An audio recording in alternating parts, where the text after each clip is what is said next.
na umattend.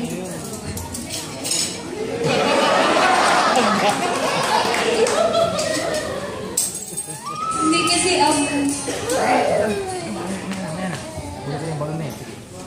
siguro inisip ng iba, mababagyo, hindi na ituloy yan, ganun. Pero, inisip na lang namin na challenge to. Ito yung first challenge namin as a couple. Kaya,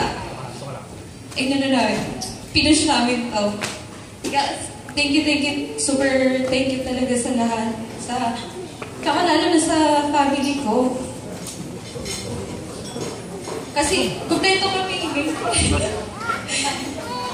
Halos lahat sa family namin OFW. Kaya, pero ngayon lang kami nagka-kumpleto. Kami magkakapatid. Thank you. Kay Papa. Sa wisdom. Alam ko medyo masakit kasi na-part mo kasi syempre babae. Yun. Mahirap i-let go. Pati sa mama ko. Thank you din.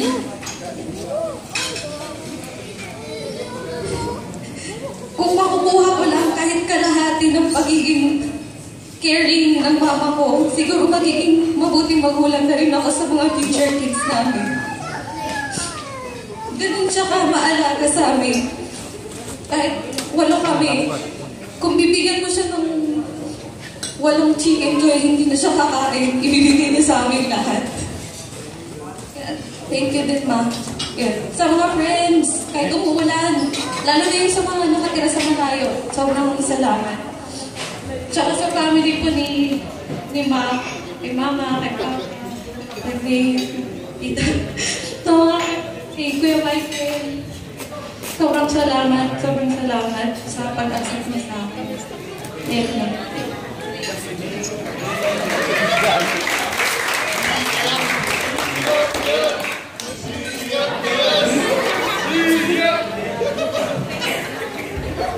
Hindi ako ready dito.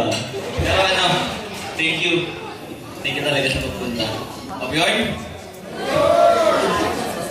Saka kay Papa, sobrang thankful talaga ako. Kasi hindi naman matutuloy itong wedding kung wala siya dito. Tapos sa mga barkada ko, kay Mama, kay Papa, thank you din po sa pagtanggap sa akin. Kay Mama, na laging welcome ako pag ako pupunta ako kailan nandiyan. Kasi sobra.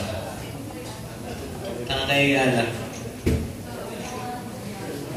Ayun. Thank you.